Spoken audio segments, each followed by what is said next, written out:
Je laisse la parole à Bénédicte et je vous laisse partager.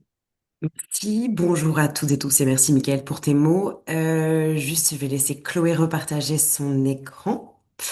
Donc merci à toutes et tous d'être aussi nombreux connectés. On est effectivement un beau panel de représentativité. Donc, je ne sais pas si j'ai encore besoin de rappeler que le collectif Transition, Financement et Territoire donc rassemble un certain nombre d'organisations, dont la NPP, Flamme, mais aussi le CLER, le RAR, toutes les organisations que vous voyez à l'écran, et qu'effectivement, on essaie d'organiser des webinaires une fois par mois, toujours le premier vendredi du mois à cette heure-ci, sur des thématiques qui nous rassemblent, la transition, les territoires en particulier. Et effectivement, s'interroge chaque année sur les sujets qui nous paraissaient utiles de traiter. Et de fait, ça nous paraissait intéressant de s'interroger sur l'adaptation au changement climatique et le lien avec la rénovation, parce qu'effectivement, dans le conseil en rénovation en particulier, de plus en plus, on doit intégrer ou on cherche à intégrer cette question de l'adaptation au changement climatique. Et de fait, les ALEC avancent sur ce sujet de façon tout à fait déterminée. Et on va vous présenter aujourd'hui vous allez le voir, deux étapes d'avancement entre l'ALEC de l'Ain et l'Agence du climat de l'Eurométropole de Strasbourg, que je remercie infiniment de s'être prêté au jeu de ce webinaire. Juste pour vous rappeler également en quelques mots, je vais juste demander la slide d'après. Merci beaucoup.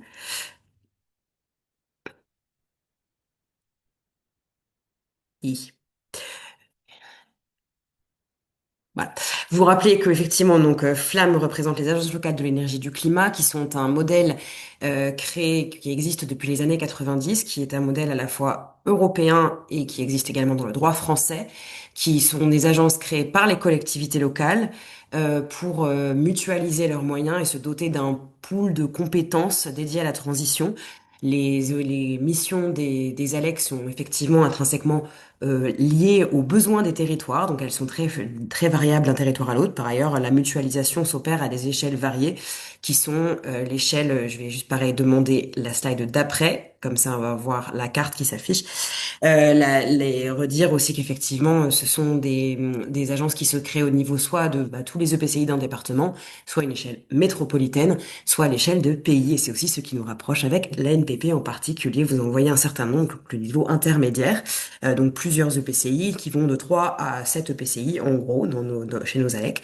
Et effectivement, les ALEC ont des missions que vous voyez incarnées par les collaborateurs et collaboratrices de notre réseau qui vont du Conseil France Rénov, et nous allons beaucoup en parler aujourd'hui, mais aussi de l'accompagnement des collectivités sur la rénovation de leur patrimoine, sur leur stratégie, comment on anime un PCAET, comment on fait en sorte qu'un PCAET devienne une réalité et des projets, également de l'animation et de la sensibilisation dans les territoires. Voilà. Mais en tout cas, aujourd'hui, je vais pas vous dire plus. Je vais tout de suite céder la parole à l'ALEC de l'Ain et à l'Agence du climat. Et on va vous proposer, pour commencer, un petit jeu sur cette question de l'adaptation. Et je laisse la parole à Chloé tout de suite. Merci beaucoup. Pour me présenter, moi c'est Chloé Leceau, donc je travaille à l'Agence du climat de Strasbourg et je travaille en tant que chargée de mission adaptation au changement climatique des bâtiments. Et donc je vais pouvoir vous parler aujourd'hui de nos actions à mener. Et Frédéric, je te laisse te présenter. Oui, Frédéric Sarnelli, donc je suis responsable du développement de la SPL ALEC de l'Ain.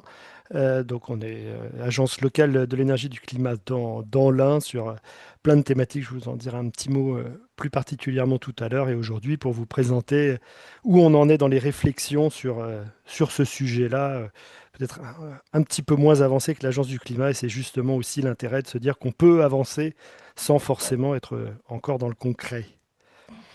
Alors, ce petit jeu, on vous le propose, donc il suffit de flasher le QR code qui est devant vous. J'espère que vous y arrivez. Sinon, vous avez la possibilité d'aller chercher directement sur un moteur de recherche slido.com et de taper le hashtag 2148 261 pour répondre à la question, l'adaptation au changement climatique, c'est quoi pour vous? On est dans une phase un petit peu voilà, pour se dégourdir les doigts sur vos claviers, sur vos écrans, et voir un peu ce que ça vous évoque, ce que ça nous évoque collectivement. On est très nombreux, ça pourra justement nous donner une image aussi. Rassurez-vous, on définira ce que c'est que l'adaptation au changement climatique un petit peu juste après. Mais voilà, on voit que on commence à avoir quelques participants qui sont associés. On va se laisser une petite minute pour répondre.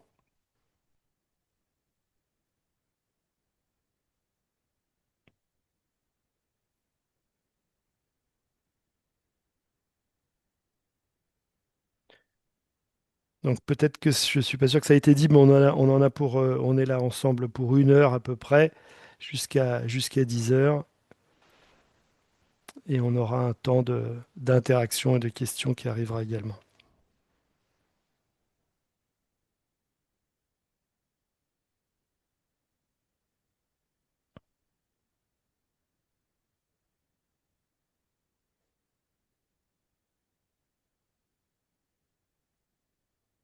On voit que certaines tendances commencent à se dessiner.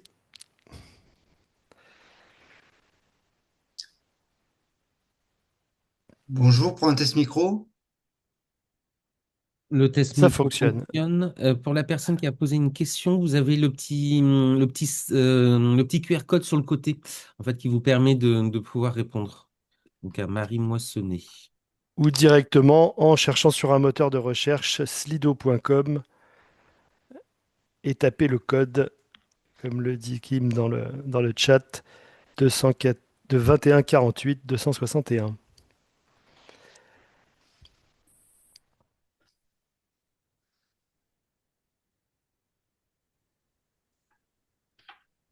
On peut peut-être en rester là? Ça va tout le monde? Allez, il reste un participant en train d'écrire. Merci. On voit que déjà on a une belle vision de ce que c'est pour vous. C'est quelque chose d'urgent qu'elle doit Pardon. amener. Oui, Yann? Non. Oui, non, je viens juste de me connecter. J'ai emmené ma fille à l'école. Je prends en cours de route l'entrée. Il faut cliquer sur ce que. Ok, d'accord. Je fais ça Voilà. rapidement, Et comme on est très nombreux, de bien penser à fermer le micro une fois que vous avez participé. bien sûr. Donc voilà, on voit que l'urgence nécessaire, indispensable, qui doit nous amener de la résilience et de la robustesse. Voilà, on a déjà, on pourrait presque écrire une phrase. On a quelque chose d'intéressant. Merci à tous pour cette interaction et votre participation. Je vous propose qu'on passe peut-être à la question suivante, Chloé. Ça marche. Donc c'est vrai qu'on a déjà une définition un petit peu qui commence à émerger avec les mots que vous avez donnés. On voulait commencer ce webinaire par redéfinir un petit peu la différence entre atténuation et adaptation, qui sont deux notions complémentaires. Et pour ça, je vais reprendre une image de l'ADAC, donc les ateliers au changement climatique, que je trouve très parlante, et c'est l'image de la salle de bain. Et donc, donc toujours sur Slido, vous pouvez répondre à la question. Donc, vous rentrez chez vous un soir après le travail et vous voyez qu'il y a l'eau qui coule de la baignoire, la salle de bain commence à être inondée. Qu'est-ce que vous faites en premier?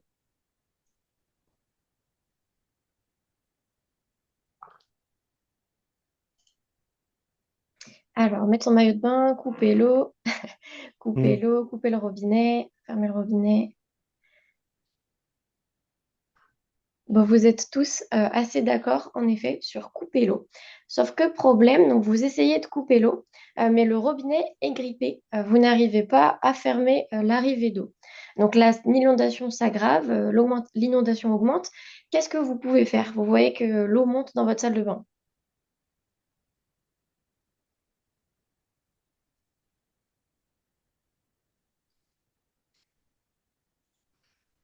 Alors, dans le commentaire, c'est au compteur qu'il faut couper l'eau. Donc là, on imagine qu'on ne peut pas non plus couper l'eau au niveau du compteur. Écoper, pool party, c'est une bonne idée. Prendre un seau, déboucher l'évacuation, couper le compteur. Donc voilà, on imagine qu'on peut vraiment pas bloquer l'arrivée d'eau. Ça empire. Vous voyez qu'il y a le sèche-cheveux qui est encore branché, vos serviettes qui commencent à être mouillées. Plombier, récupérer l'eau, mettre les objets qui craignent le plus en hauteur, tout à fait. J'appelle un plombier, écoper, ouvrir les fenêtres, créer un trou. Alors tout ça, c'était très bonnes idées. Donc on va s'arrêter là parce qu'il y a déjà quasiment toutes les idées qui sont données. Et en effet, donc, les solutions que vous avez données, donc tout ce qui est fermer le robinet, couper l'arrivée d'eau, c'est ce qui correspond à l'atténuation. On s'attaque à la source du problème, aux causes de la situation. Et d'un autre côté, écoper, surélever les objets, tout ce que vous avez pu donner, créer un trou, ouvrir les fenêtres, on s'adapte à la situation. On essaye de limiter les conséquences sur la situation. Et donc, en effet, donc on a atténuation qui travaille sur les causes et c'est quelque chose de plutôt global. On va essayer, par exemple, de réduire les émissions de CO2 à l'échelle de la planète. Alors que l'adaptation, ça va être au niveau des conséquences et c'est plutôt des actions locales. Chaque territoire va avoir ses propres spécificités, ses risques, un terrain qui est différent et donc on adapte à chaque situation les solutions d'adaptation. Au niveau de l'échelle temporelle aussi, l'atténuation, c'est sur le long terme.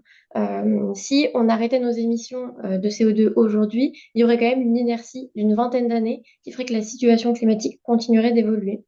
Alors que pour l'adaptation, on est sur le court terme. On met en place une solution à un instant T. Donc j'avais mis quelques exemples en dessous. Par exemple, l'atténuation, ça va vraiment être tout ce qui s'attaque à la stratégie négawatt. Donc ça veut dire sobriété, efficacité et renouvelable. Donc par exemple, j'avais mis les éoliennes, mais ça peut aussi être adapté la consommation et la production alimentaire. Pour l'adaptation, on peut mettre les récupérateurs d'eau ou les ombrières, par exemple. Et entre les deux, on retrouve les solutions fondées sur la nature qui vont à la fois être de l'atténuation et de l'adaptation. L'objectif dans tout ça, c'est d'éviter surtout les maladaptations. Donc j'avais mis quelques exemples, mais c'est par exemple quand on va mettre en place une solution, donc végétaliser son jardin, c'est ne pas prendre en compte la globalité de la situation qui pourrait du coup aggraver l'enjeu de base, avoir un report spatial ou temporel. Donc par exemple, si on plante un arbre alors qu'on est en zone argileuse, il pourrait y avoir des dégradations sur le bâti. Ça peut être aussi installer des protections solaires qui sont pas correctement dimensionnées ou pas adaptées à l'orientation, ou encore prévoir une toiture avec un fort albédo, mais pas prévoir son entretien, donc avoir une efficacité fortement diminuée.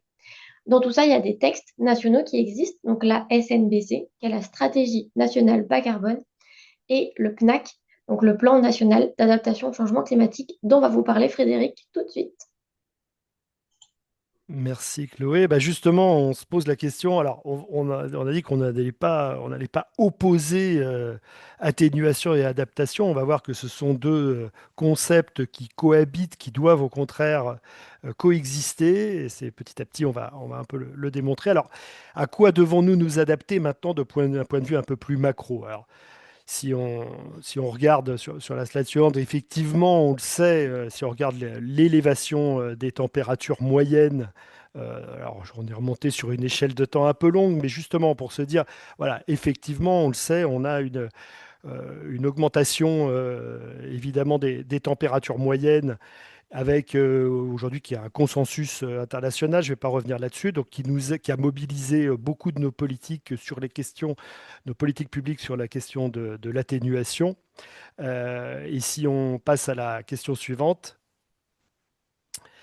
effectivement, si on regarde maintenant les conséquences plus précises de cette question d'augmentation des températures, on voit que dans le monde, depuis 1900, donc l'augmentation des températures en 2017 était déjà, donc c'est déjà une réalité, était déjà de plus 1 degré.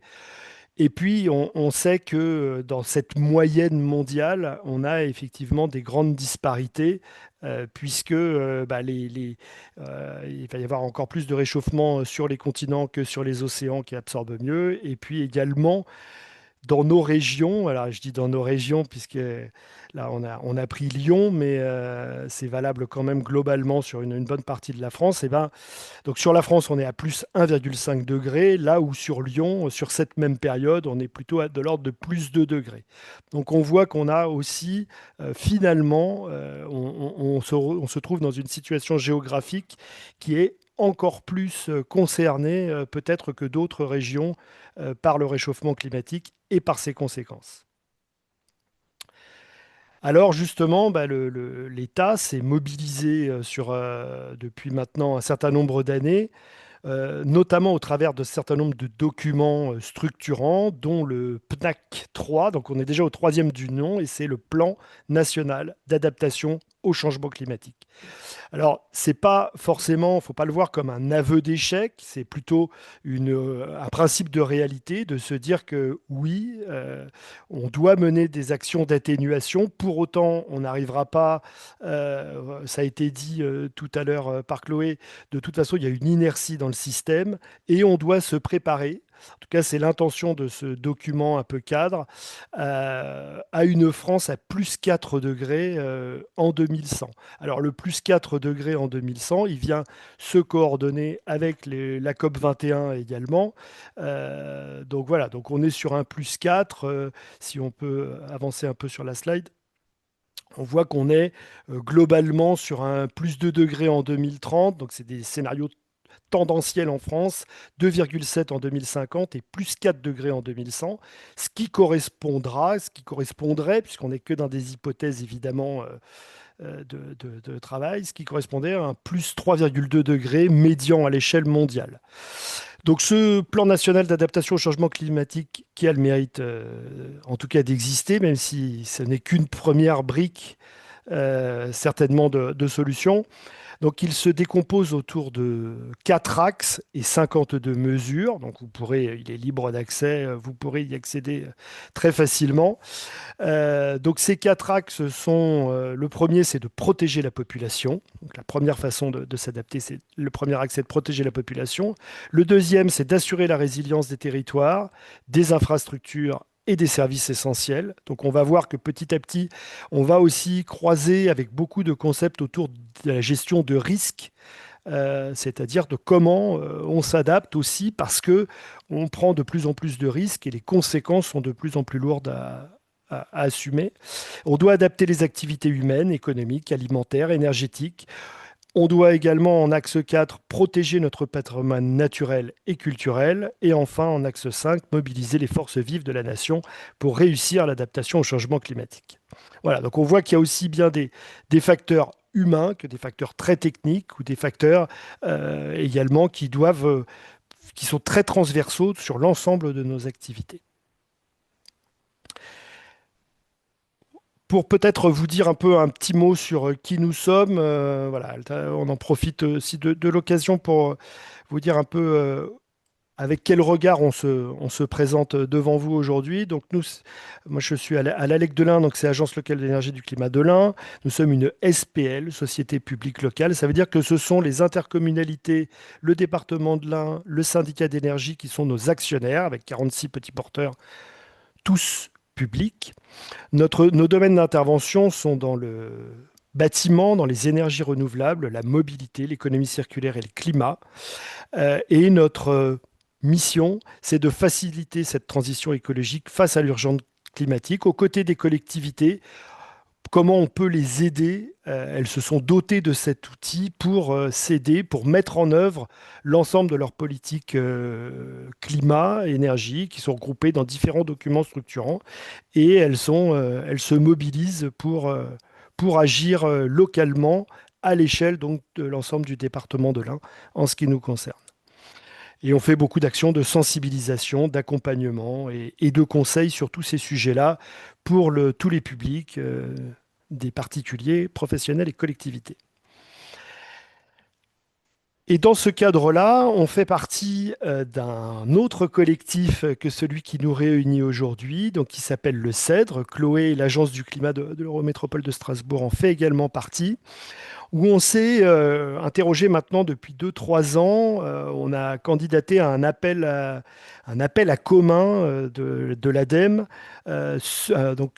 qui vise à mobiliser les communs pour la transition écologique. Et dans ce cadre-là, on a réfléchi, on a proposé une expérimentation qui est de rentrer un peu dans le concret à la fois de notre expertise et de la réalité de cette nécessité de s'adapter au changement climatique et de commencer par l'adaptation, ce qu'on appelle de la parcelle privée, la parcelle d'habitat privé, de comment on peut la préparer au changement climatique et à travers un concept qu'on propose pour l'instant, on a un peu un nom de code, on va dire, c'est la rénovation environnementale, c'est-à-dire comment on peut faire évoluer le service public de la rénovation de l'habitat sur l'ensemble de la parcelle privée à travers différentes thématiques qui sont là en rond et que je vais détailler sur la slide suivante. Donc effectivement, pourquoi aborder déjà la question sous l'angle de la parcelle d'habitat privé? C'est une opportunité, pas unique, mais c'est une opportunité plutôt bienvenue pour intervenir. D'abord parce que aussi ça nous met en stratégie, en cohérence pardon, avec la stratégie nationale bas carbone et le PNAC 3, comme l'a évoqué Chloé tout à l'heure. Mais c'est aussi avoir une transversalité des thématiques. C'est avoir finalement le sujet de la rénovation énergétique de l'habitat qui s'inscrit dans quelque chose de plus vaste. Donc c'est quelque chose qui est plus lisible pour les élus, mais aussi donc plus de motivation pour tous. Si je rénove mon habitat que sous l'angle de la rénovation thermique, finalement peut-être que je passe à côté c'est une occasion d'amener du confort, d'amener beaucoup de choses dans l'habitat des ménages que l'on accompagne. Et donc pour les usagers, c'est aussi finalement euh, embarquer plus de travaux, mais des travaux plus cohérents. Et la photo qui est à côté vise effectivement, c'est un exemple de ce que pourrait être une rénovation environnementale, c'est-à-dire s'intéresser à plus de sujets que juste l'enveloppe ou juste les systèmes de chauffage. Voilà, c'est d'avoir une vision beaucoup plus à la parcelle. Si on passe voilà, maintenant, ce que ça pourrait être dans les espaces Conseil France Rénov'. Donc ça, ce sont des réflexions qu'on mène. On se rencontre, je vous en dirai un peu plus sur le collectif après, mais les premières réflexions nous amènent à nous dire que on pourrait aller du traitement de l'enveloppe aux usages de l'habitat, c'est-à-dire d'aller sur d'autres thématiques qui sont détaillées ici. Le confort d'été, c'est un sujet, quand on parle d'adaptation au changement climatique, évidemment, les bouilloires, ce qu'on appelle maintenant les bouilloires thermiques, c'est-à-dire que finalement, on doit au moins se protéger certes l'hiver contre le froid, mais beaucoup plus encore maintenant, de plus en plus, le confort d'été. Donc ça veut dire des dispositifs d'ombrage, de protection solaire, de végétalisation, mais également, donc, à l'occasion d'un projet de rénovation de son habitat, on peut intégrer des questions de mobilité. Peut-être que c'est l'occasion d'installer une borne de recharge pour une voiture électrique ou des stationnements vélos, mais c'est aussi peut-être et certainement s'intéresser à la question de l'eau. Comment on peut profiter de cette occasion pour récupérer les eaux de pluie, les infiltrer à la parcelle, voilà, et faire Chloé en reparlera de l'anticipation des inondations également. Et puis la question de la biodiversité qui peut aussi, qui doit aussi s'inviter dans l'habitat, parce que finalement, si on rénove sa maison, mais que je caricature, mais finalement, on coule du bitume sur l'ensemble de la parcelle, on sera certainement passé à côté de quelque chose. C'est une opportunité aussi pour parler de biodiversité et de préservation aussi, restauration des corridors écologiques. Et la question de l'empreinte carbone également peut arriver également. C'est se poser la question à cette occasion-là de quels matériaux j'utilise pour rénover, qu'est-ce que comment je peux aussi avoir une approche de sobriété foncière, c'est-à-dire de me poser la question, est-ce que voilà, je suis seul dans 250 mètres carrés? On peut peut-être se poser la question parce que beaucoup de personnes se retrouvent dans une impasse d'investissement, un mur d'investissement, parce qu'ils se retrouvent avec des habitats qui sont parfois trop grands pour leurs usages. En tout cas, on pourrait aller jusque-là, ce sont nos réflexions. Si on passe à la slide suivante, donc voilà, l'adaptation au changement climatique passe aussi par la prévention des risques. Je pense que Chloé l'abordera mieux que moi, donc sur les questions de sécheresse, d'inondation, de retrait-gonflement des argiles, de chaleurs extrêmes, de risques sanitaires avec les moustiques, les épidémies, des risques technologiques évidemment. Donc voilà, c'est pour se dire qu'aussi, voilà, on ne doit pas voir la maison ou l'habitat que seulement comme un objet technique, non, on y vit.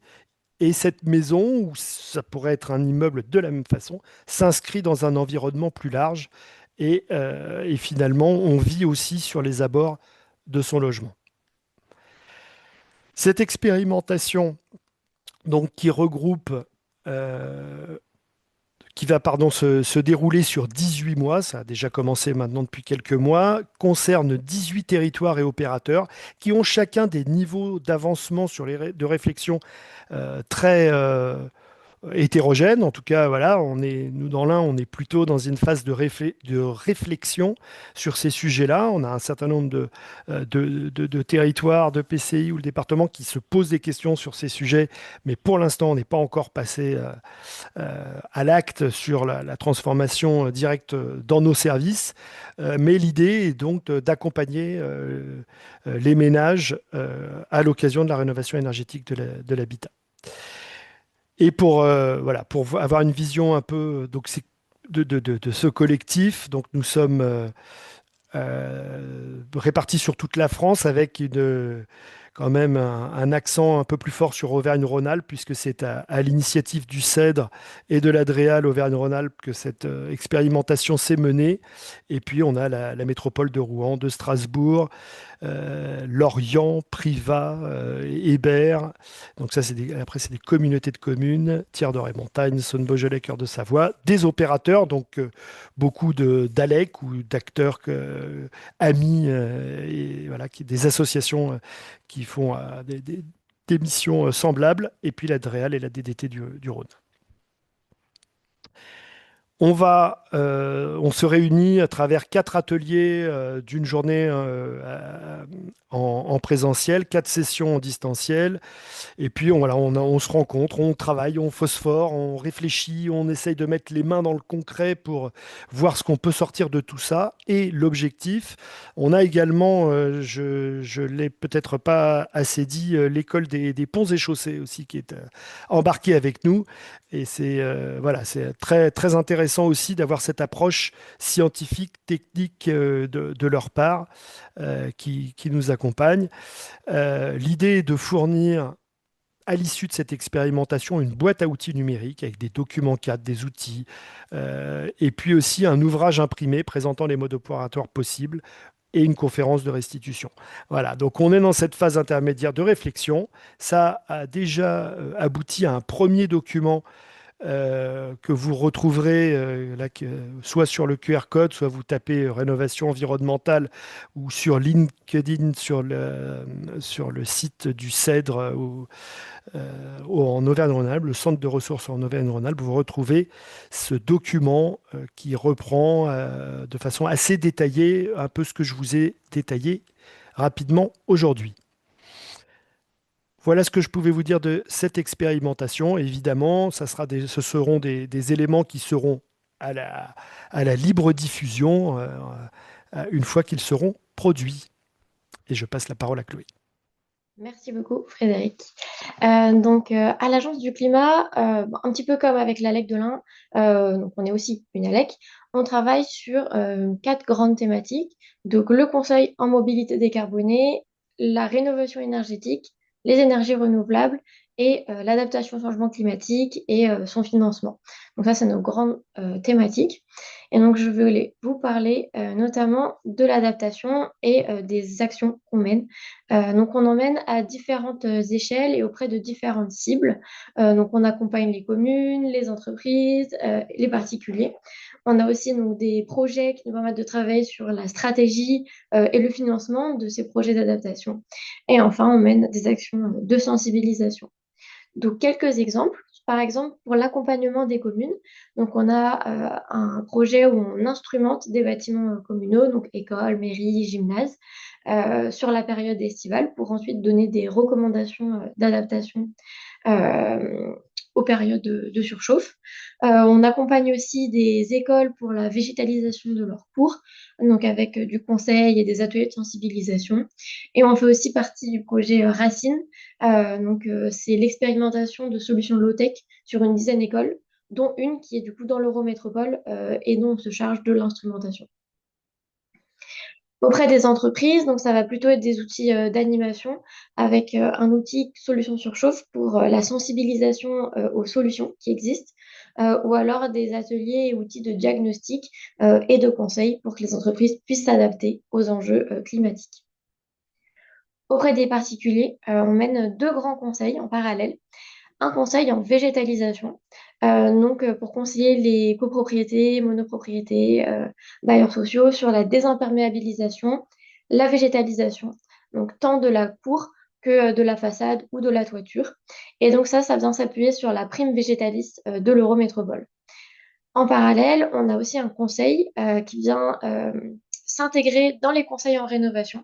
Donc, c'est une démarche qu'on appelle Adapt Réno et qui vient du coup mêler adaptation et rénovation énergétique et qui aujourd'hui, depuis janvier 2026, vient s'intégrer dans le projet Life Adapt Test, qui est un projet du coup sur 9 ans auquel du coup on participe et où nos grandes missions, ça va être de développer ce conseil en adaptation auprès des ménages, de déployer des actions de sensibilisation et ensuite de répliquer et diffuser ces méthodos et outils qu'on développe dans le Grand Est. Et enfin, au niveau des sensibilisations, ça va être donc des animations en stand, des jeux, des balades climatiques avec les ménages de l'Eurométropole. Et on a aussi une plateforme de valorisation de projets qui intègre des solutions d'adaptation sur le Grand Est, donc qui s'appelle Adaptation. Donc, je reviens sur cette démarche Adapt-Réno dont je voulais vous parler aujourd'hui. Donc, à l'Agence du climat, on aborde 8 enjeux d'adaptation. Donc, la surchauffe estivale, la préservation de la biodiversité, le risque inondation, donc le ruissellement, le débordement de cours d'eau et la remontée de nappe phréatique, le retrait-gonflement des argiles, la sécheresse, la qualité d'air, donc intérieur et extérieur, la prolifération des moustiques et enfin la tempête avec les vents violents et la grêle. À l'Agence du climat, donc on a le service France Rénov, donc c'est des conseillers qui viennent conseiller des ménages sur leurs travaux de rénovation. Et donc on voulait que ces conseils soient plus globaux, transversaux, en intégrant tous ces risques qu'on a abordés. Et pour ça, on s'est surtout concentré sur l'info-conseil. Donc c'est un conseil qui dure 1 heure et qui permet d'avoir une vision globale sur le projet du ménage. Et le conseil renforcé, donc un conseil directement chez l'habitant pour faire un diagnostic technique de son habitat et de ses vulnérabilités. Donc, c'est dans ces 2 conseils qu'on a cherché à intégrer les sujets d'adaptation. Sauf que la première question, c'était pour les conseillers de savoir comment repérer les risques et les vulnérabilités chez les personnes pour bien les conseiller. Et donc, pour ça, on a mis en place 2 méthodologies. Donc, d'abord, un questionnaire qui est envoyé en amont du rendez-vous au ménage et qui permet d'avoir une vision sur les vulnérabilités de la personne. Donc, elle va pouvoir nous répondre sur son vécu, sur ce qu'elle a déjà vu autour de chez elle, comment est-ce qu'elle se sent. Donc là, par exemple, sur 173 réponses, c'était fin 2025, il y avait il y avait 20% des personnes qui avaient déjà subi une inondation, ou alors 30% qui avaient déjà vu des espèces protégées autour de leur logement. Donc, ça nous permet d'avoir une vision un peu plus globale en amont du rendez-vous. Donc, ça a 2 avantages. Donc déjà, de mieux se préparer pour le conseiller avant le rendez-vous, donc d'avoir un gain de temps. C'est une dizaine de minutes qu'on gagne en général et qui peut être du coup réutilisé pour aborder des sujets d'adaptation sans alourdir le rendez-vous qui ne dure qu'1 heure. Et en parallèle, d'avoir des bénéficiaires qui sont plus sensibilisés sur ces sujets. Ils se sont déjà posé les questions de leurs risques, de ces sujets d'adaptation en amont et arrivent au rendez-vous donc avec déjà une vision un peu plus globale et des questions sur ces sujets-là. Donc c'est plus facile d'aborder ensuite des solutions. En parallèle du questionnaire, on a mis en place une méthodologie cartographique, donc une liste de liens qui permet aux conseillers de mieux repérer l'exposition à ces risques. Donc on a des cartographies qu'on considère obligatoires, donc pour l'inondation et le retrait-gonflement des argiles, de consulter GéoRisque. Et en parallèle, donc d'autres cartographies qui sont plutôt facultatives et qui vont dépendre de l'expérience du conseiller ou alors s'il a besoin d'outils de communication auprès du ménage pour le sensibiliser. Donc, on a fait le choix de ces cartographies aussi pour limiter au maximum la navigation entre divers sites et ce qui était déjà utilisé à l'Agence du climat. Je vous ai mis quelques exemples. Donc, par exemple, à l'Agence du climat de Strasbourg, pour le risque inondation, donc on retrouve avec GeoRisque un risque de remontée de nappe phréatique. Et avec les Open Data de Strasbourg, on peut connaître la cote piézométrique, donc la cote jusqu'à laquelle les eaux peuvent remonter. Ça nous permet de connaître jusqu'à quelle hauteur la cave peut être inondée. On a aussi donc, des cartographies pour connaître la sensibilité à l'îlot de chaleur, ici très élevée, la pollution extérieure, ou alors le retrait-gonflement des argiles. Donc voilà, ça c'était quelques exemples. Avec ces 2 méthodologies, du coup, le conseiller est capable d'identifier les risques de la personne La question d'après, c'était quelles préconisations et solutions on y associe. Et donc pour ça, on a développé un outil que je vais vous présenter donc sur Excel qui s'appelle PrécoAdapt. Et donc le conseiller ouvre l'outil et clique sur le bouton Rechercher des solutions pour mon projet. Il peut alors commencer à rentrer donc, les spécificités du logement, donc une maison avec une cave, du bâti ancien. Ensuite, on sélectionne les risques qu'on a identifiés au préalable avec le questionnaire et les cartographies. On peut ensuite être un peu plus précis dans ses objectifs. Par exemple, si la personne n'a pas d'espace extérieur, on peut enlever la surchauffe des abords. Et ensuite, on sélectionne les travaux envisagés par le ménage, toujours dans cette optique de s'associer aux travaux déjà envisagés et pas de surcharger le ménage.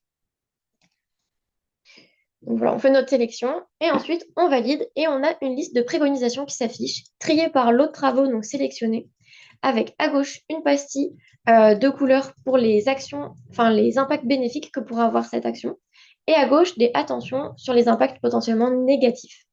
Et donc elles sont triées aussi par phase de mise en œuvre pour avoir un peu un ordre chronologique.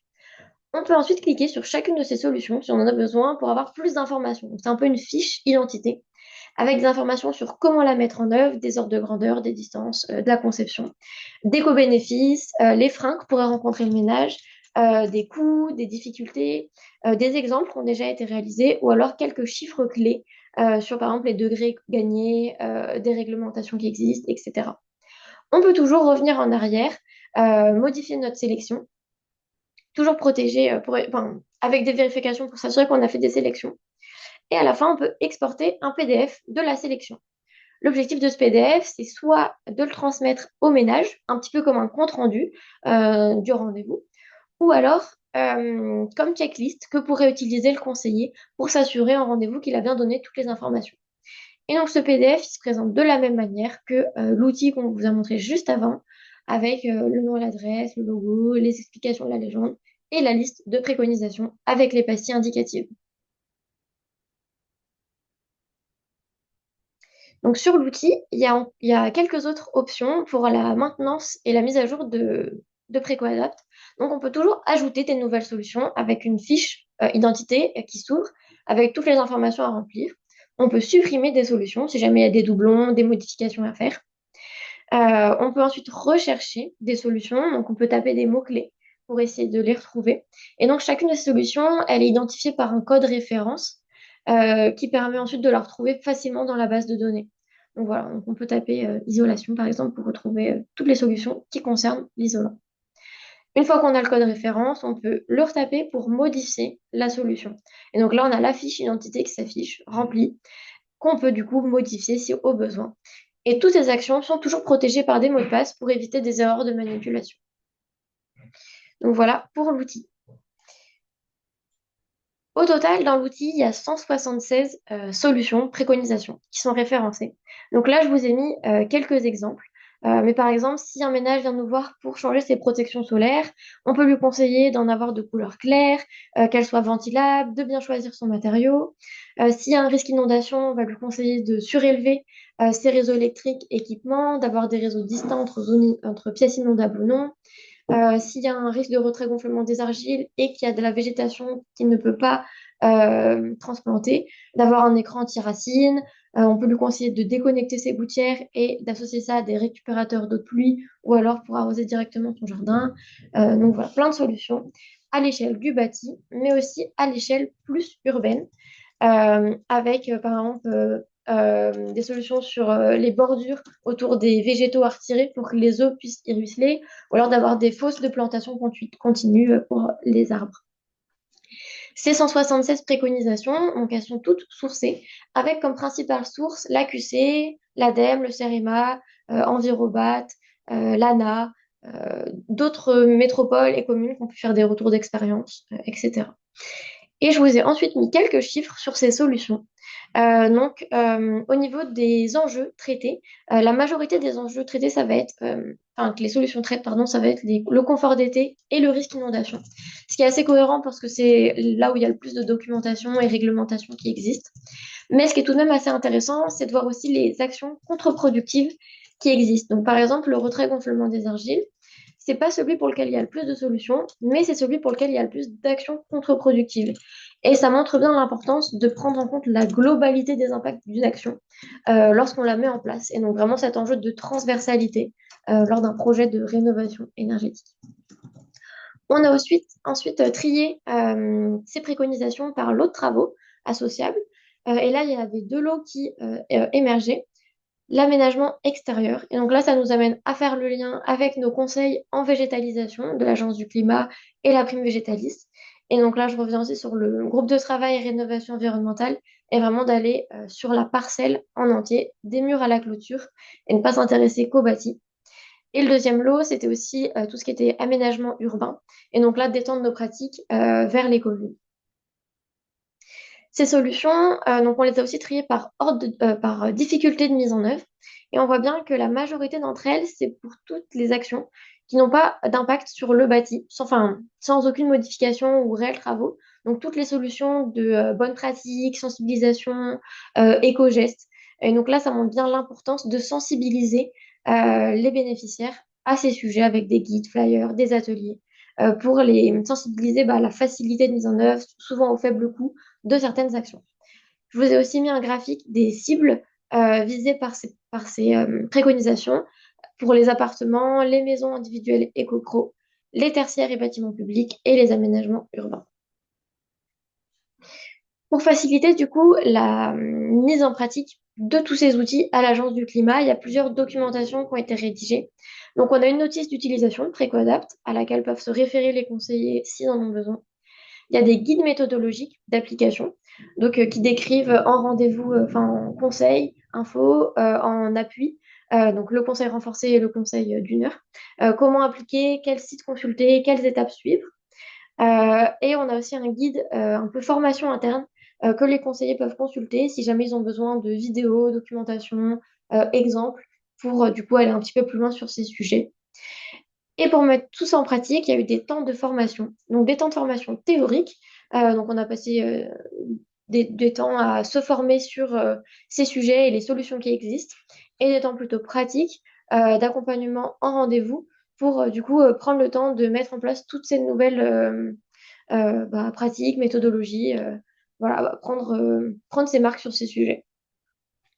Donc, en résumé, cette démarche Adapt Réno à l'Agence du climat, donc c'est un questionnaire qui permet de mieux comprendre les vulnérabilités du ménage, une liste de cartographie pour identifier les risques et l'exposition, et enfin l'outil PrécoAdapt, donc avec 176 préconisations pour établir un début de plan d'action un petit peu sur ces sujets d'adaptation.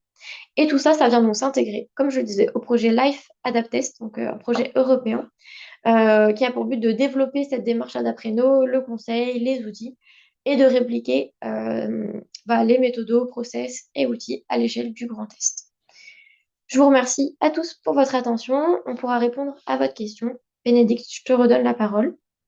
Oui, parce qu'effectivement, d'abord, merci beaucoup Frédéric, Chloé et aussi Kim pour la gestion aussi des questions nombreuses qui sont parues dans le chat.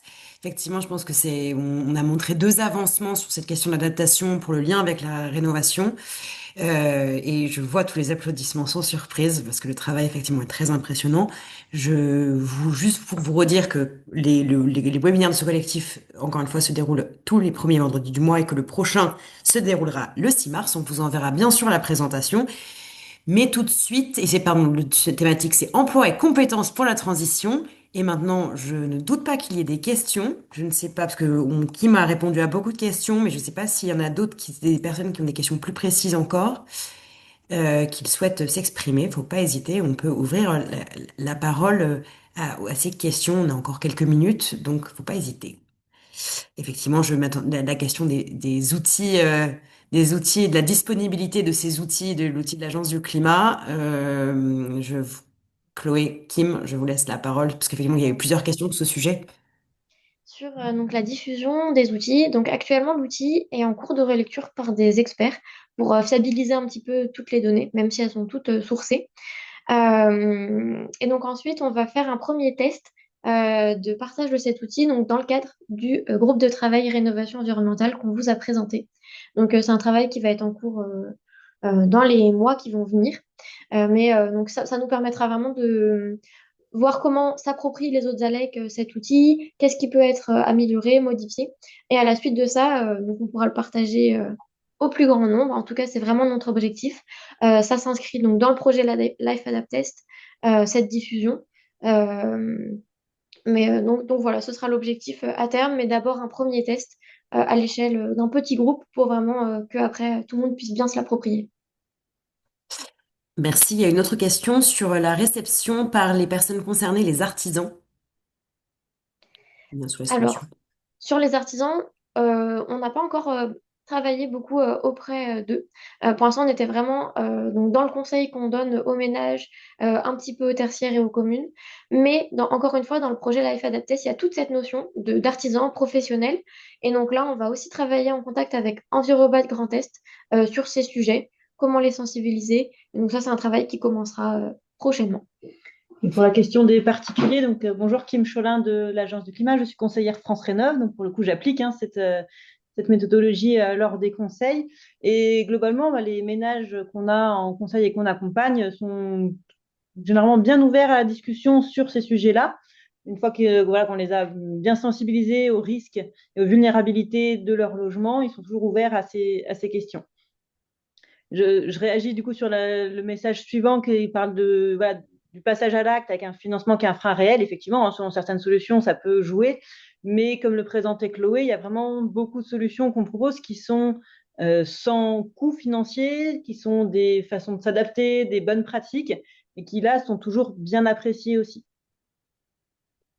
Je veux bien Et rebondir là-dessus. il Pardon. y avait juste une petite question Vas-y, aussi vas-y. sur utilisable par le tertiaire public et privé. Je sais que tu avais dit qu'il y avait beaucoup de solutions et j'en profite pour remettre la question aussi sur les copropriétés. Est-ce que les solutions qui ont été sourcées permettent aussi d'aider les copros et le tertiaire? Je voulais juste compléter sur la question des coûts et aussi pour dire que d'abord, effectivement, il y a un certain nombre d'actions qui peuvent être sans coût, mais aussi que c'est vraiment, finalement, plus on rajoutera d'arguments à la rénovation, plus finalement on justifiera aussi l'investissement. Donc il y a une espèce de cohérence aussi et que finalement ça ne marchera pas dans tous les cas, tout le monde ne sera pas intéressé. D'abord, ça sera aussi de la sensibilisation dans certains cas, mais c'est aussi un moyen finalement de redonner des arguments et de la motivation pour faire de la rénovation thermique et réciproquement. Les deux s'alimentent. Mais je laisse après les collègues répondre sur les copros, le tertiaire et tout ça. Du coup, pour copro tertiaire, oui, il y a des solutions qui s'appliquent. De manière générale, il y a beaucoup de solutions qui sont les mêmes et applicables pour tous. Après, forcément, on a quelques-unes qui sont plus adaptées à du tertiaire, plus adaptées à de la copro. Mais de manière générale, quand même, il y a beaucoup de solutions qui sont applicables, peu importe la cible. Donc voilà. Mais pour autant, on a quand même différencié, si par exemple, maison individuelle et copro sont ensemble, parce que c'est assez similaire. Et tertiaire public sont dans un autre lot. Donc voilà, il y a des solutions pour tous.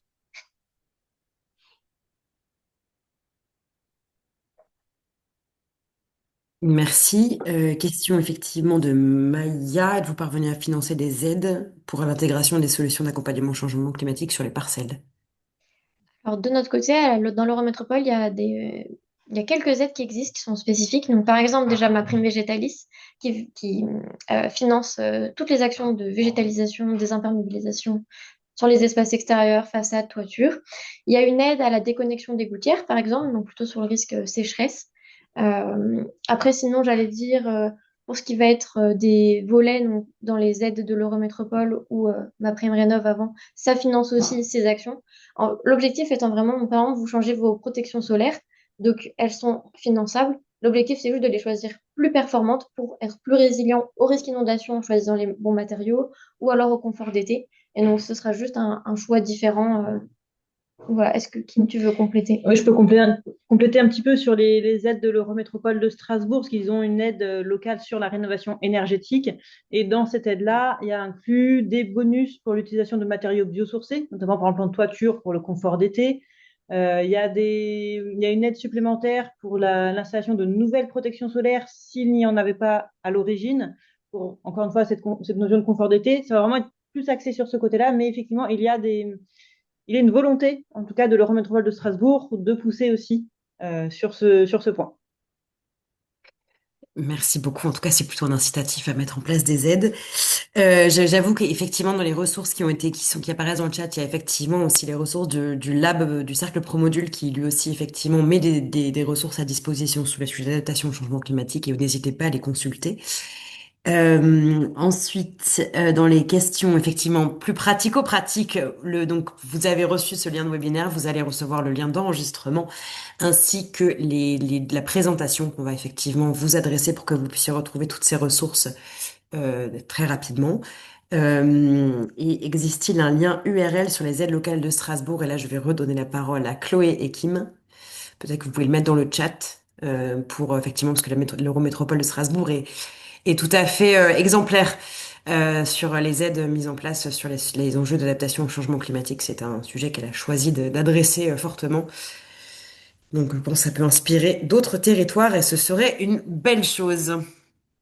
Est-ce qu'il y a J'étais en d'autres train d'essayer de questions? trouver le lien. Ouais, merci. Est-ce qu'il y a d'autres questions?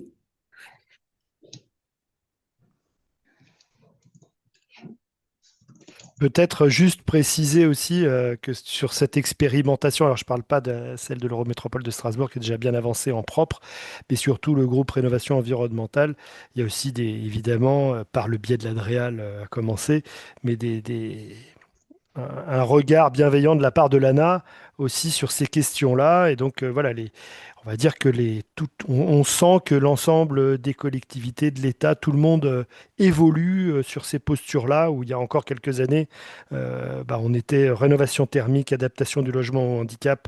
Point. Et on sent que, voilà, je m'engage peut-être en tout cas en disant ça, mais en tout cas qu'il y a des réflexions qui sont en cours à l'ANA et un regard bienveillant vis-à-vis de ces sujets-là. Donc peut-être on débroussaille, mais sur quelque chose qui sera certainement un sujet d'avenir pour ce service public. Tout à fait. Question effectivement sur les enjeux de formation des artisans et quel corps de métier faut former à ce sujet d'adaptation au changement climatique. Question assez difficile. Je Ouais. pense que oui, il faut les former de toute façon. Il y a beaucoup de choses qui sont contradictoires en fait entre les préconisations d'adaptation, entre les règles de l'art. Par exemple, je prends les réseaux électriques dans une maison qui doivent être à une certaine hauteur pour l'accessibilité PMR, alors qu'on conseille de les surélever pour le risque inondation. C'est vrai que c'est des choses qui rentrent en contradiction et donc il y a des réflexions à mener là-dessus. Je sais que nous, on a prochainement un groupe de travail, on va dire, réunion justement sur quel corps de métier faut-il former, par quels lots de travaux on commence. Donc, il y a ces questions qui sont, on se les pose aussi en ce moment. Donc, c'est pour ça que j'ai pas encore de réponse. Mais on a les mêmes questionnements. Merci. La question sur la formation des AMO en particulier. Oui, ça fait partie de la diffusion qui peut être intéressante et qui peut avoir lieu dans le cadre du projet européen Life Adapt Test. Mais effectivement, c'est toute la filière de la rénovation énergétique, mais même plus large, toute la filière qui touche au bâtiment, à la végétalisation, qui est nécessaire de former au maximum pour avancer dans le bon sens. Les maîtres d'œuvre également. Et Mm. dans l'expérimentation, on a aussi l'ASDER qui est rentré dans le groupement de la rénovation environnementale. Et donc, il y a aussi cette question-là qui est intéressante, qui va être travaillée avec l'ASDER sur Chambéry pour voir comment on peut intégrer dans les formations des conseillers demain, mais aussi des professionnels, ces questions d'adaptation au changement climatique. Donc, c'est au cœur de l'expérimentation. Merci. Est-ce que les solutions de maladaptation sont évacuées? Je sais pas comment vous traitez peut-être le conseil pour éviter la maladaptation aussi. Et en quoi les effets sur les ICU sont-ils pris en compte? Alors, au niveau maladaptation, donc là, il y a l'exemple de la clim. On ne retrouve pas en solution dans PrécoAdapt la climatisation, même si pour autant, pour certaines personnes, usages de bâtiments, ça reste nécessaire. Mais par exemple, quand on a une fiche sur les brasseurs d'air, on va intégrer que le brasseur d'air couplé à une climatisation permet de réduire de 2 degrés la consigne, donc des économies de 30%. Donc, ouais, il y a des solutions comme ça. Pour éviter les maladaptations, de manière générale, en fait, il y a cette catégorie frein pour chacune des solutions. qui permet toujours d'avoir une vision globale sur ce qui pourrait faire que la solution est mal mise en place. Et on a une catégorie qui s'appelle actions associées. Et donc, c'est les choses complémentaires à faire pour vraiment tout faire dans les règles de l'art et bien prendre en compte. Donc, on a ces deux petites catégories qui permettent au maximum d'éviter les maladaptations et d'être vraiment transversales et globales. C'est comme ça qu'on les traite. Sinon, sur les impacts d'îlots de chaleur urbains, donc soit il va y avoir des études qui sont déjà faites et on va pouvoir intégrer ça dans nos deux catégories qui sont retour d'expérience, enfin, exemple, et chiffres clés. Mais nous, précisément, on n'a pas forcément fait après, on n'est pas allé beaucoup plus loin sur les impacts îlots de chaleur de certaines solutions. Mais en tout cas, si c'est des choses connues, c'est toujours noté sur chacune de ces solutions. Merci. Peut-être il y avait encore deux dernières questions avant de couper le webinaire parce qu'on se dit toujours qu'on coupe à 10 heures. Avez-vous connaissance d'aides locales pour lutter contre les risques inondations? Ça Ça, je vaut peux pour en tout dire le un monde. mot pour Ouais. l'Eurométropole de Ouais. Strasbourg. Alors déjà, au Vas-y. niveau national, il y a le fonds Barnier qui Oui. peut financer des travaux d'adaptation en amont. Et nous, alors à l'échelle de l'Eurométropole, il y a le dispositif à l'abri qui est en place, qui permet notamment de financer des diagnostics pour vérifier les vulnérabilités, les points d'attention pour une maison ou une copropriété. Donc il y a toute une cartographie qui a été mise en place pour identifier les, hum, les logements qui seraient susceptibles d'être sujets à une inondation. Donc, il y a ce diagnostic qui est possible par l'Eurométropole de Strasbourg. Après, sur les travaux en eux-mêmes, il y a un accompagnement, mais moins financier, plutôt technique. Merci. Et après, il y a une question orientation et formation. Alors, au fond, moi, j'ai une petite envie de dire, faut venir le 6 mars pour parler emploi et compétences pour la transition, que ce sera peut-être une réponse, mais vous allez me dire que je suis lourdingue. Je dirais, est-il possible pour moi de réussir cette orientation c'est très bien, quand on est ingénieur génie civil bâtiment structure pour intégrer les enjeux de transition et d'efficacité énergétique des bâtiments? Alors, naturellement, j'ai envie de dire oui. Une partie de la réponse est si on veut s'orienter. Par ailleurs, je rappelle qu'il existe des formations pour aussi compléter ça, en voyant effectivement côté ASDER, côté Soliv, etc. Mais peut-être que je sais pas si Chloé, Frédéric, ou Kim, vous avez des réponses complémentaires à ce grand oui, c'est possible, d'ores et déjà, et en amont du webinaire du 6 mars.